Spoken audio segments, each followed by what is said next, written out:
1999 के नए साल की पूर्व संध्या पार्टी याद है, जहां वह वैज्ञानिक माया हैंसन से मिलते हैं, जो कि एक्सट्रीमिस्ट की आविष्कारक हैं, एक प्रायोगिक पुनर्जनन उपचार जिसका उद्देश्य गंभीर चोटों से उबरने की अनुमति देना है।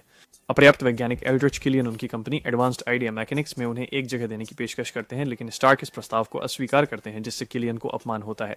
कई सालों बाद न्यूयॉर्क की लड़ाई के 6 महीने बाद विदेशी आक्रमण के दौरान हुई घटनाएं स्टार्क को घबराहट के दौरे दे रही हैं। बेचैन होकर उसने कई दर्जन आयरन मैन सूट बनाए हैं, जिससे उसकी गर्लफ्रेंड पेपर पॉट्स के साथ तनाव पैदा हो गया है। इस बीच केवल मैंड्रिन के नाम से जाने जाने वाले आतंकवादी द्वारा बम धमाकों की एक श्रृंखला ने खुफिया एजेंसियों को फोरेंसिक सबूतों की कमी के कारण हैरान कर दिया है। स्टार्क के सुरक्षा प्रमुख हैप्पी होगन एक मंडारिन के हमले में बुरी तरह घायल हो जाते हैं, जिससे स्टार्क मंडारिन को एक टेलीविजन पर धमकी देता है, जो हेलीकॉप्टर गनशिप्स से स्टार्क के घर को नष्ट करके जवाब देता है। हैंसन, जो स्टार्क को चेतावनी देने आई थी, पॉट्स के साथ हमले में जीवित रहती हैं। स्टार्क एक आयरन मैन सूट में भाग जाते हैं, जिसे उनका कृत्रिम बुद्धिमत्ता जार्विस स्टार्क की मंडारिन की जांच की उड़ान योजना का पालन करते हुए ग्रामीण टेनेसी तक पायलट करता है।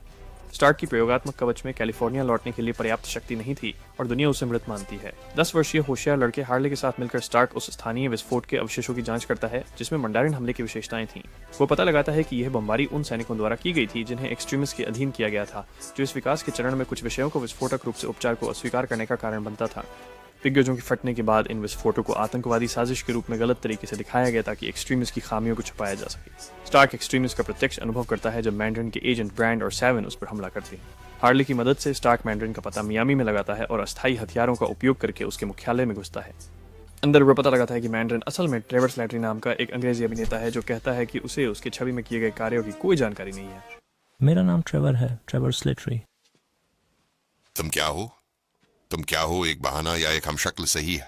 अच्छा, जरा रुकिए, चेहरा मत मारिए, मैं एक अभिनेता हूँ। किलियन, जिसने हैंसन के एक्सट्रीमिस्ट शोध को अपनी विकलांगता का इलाज करने के लिए अपनाया और इस कार्यक्रम को घायल युद्ध सैनिकों तक विस्तारित किया, खुलासा करता है कि वह असली मंदारिन है और स्लैटरी को कवर के रूप में इस्तेमाल कर रहा है।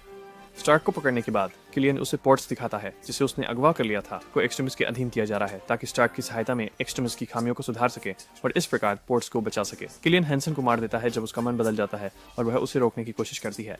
किलियन ने मैंड्रिन के स्थान के बारे में अमेरिकी खुफिया एजेंसियों को भ्रामक जानकारी दी है। जेम्स रोड्स, पूर्व वॉर मशीन, जो अब आयरन पेट्रियट के रूप में जाना जाता है, को जाल में फंसाकर उसकी आर्मर चुराने के लिए। स्टार्क भाग निकलता है और रोड से मिलता है। यह पता लगाता है कि किलियन का इरादा एयरफोर्स 1 पर राष्ट्रपति एलिस पर हमला करने का है। स्टार्क कुछ जीवित यात्रियों और चालक दल को बचा लेता है, लेकिन किलियन को एलिस का अपहरण करने और एयरफोर्स 1 को नष्ट करने से रोक नहीं पाता। वे किलियन का पता एक जब्त क्षतिग्रस्त तेल टैंकर पर लगाते हैं, जहां किलियन का इरादा एलिस की हत्या लाइव टेलीविजन पर करने का है। उपराष्ट्रपति किलियन के आदेशों का पालन करते हुए कठपुतली नेता बनेंगे, बदले में एक्सट्रीमिस्ट लेकर उनकी युवती बेटी की विकलांगता ठीक की जाएगी। मंच पर स्टार्क पॉट्स को बचाने जाता है, जबकि रोड्स राष्ट्रपति को बचाता है। स्टार्क अपने आयरन मैन सूट को बुलाता है, जिसे JRVIS द्वारा दुरुस्त रूप से नियंत्रित किया जाता है, हवाई सहायता देने के लिए। रोड्स राष्ट्रपति को सुरक्षित करते हैं और सुरक्षित स्थान पर ले जाते हैं, जबकि स्टार्क को पता चलता है कि पॉट्स एक्सट्रीमिस्ट प्रक्रिया से बच गई हैं। हालांकि उन्हें बचाने से पहले एक रिग उनके चारों ओर गिर जाता है और वह कथित रूप से मर जाती है। स्टार्क किलियन का सामना करता है और उसे एक आयरन मैन सूट में फंसा देता है, जो आत्मविनाश कर देता है, लेकिन उसे मार नहीं पाता। पॉट्स, जिनकी एक्सट्रीमिस्ट शक्तियों ने उन्हें उनकी गिरावट से बचाया था, हस्तक्षेप करती हैं और किलियन को मार देती हैं।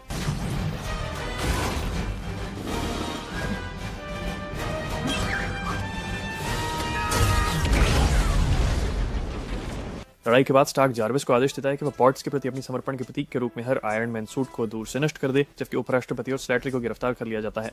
स्टार्क की मदद से पॉट्स के एक्सट्रीमिस्ट प्रभाव को स्थिर किया जाता है और स्टार्क अपने दिल के पास धंसी हुई छर्रे को हटाने के लिए सर्जरी करवाते हैं। वह एक अवशिष्ट चेस्ट आर्क रिएक्टर को समुद्र में फेंकते हैं, यह सोचते हुए कि वह हमेशा आयरन मैन रहेंगे। वर्तमान दिन के पोस्ट क्रेडिट दृश्य में स्टार्क ब्रूस बैनर को जगाते हैं, जो उनकी कहानी सुनते सुनते सो गए थे।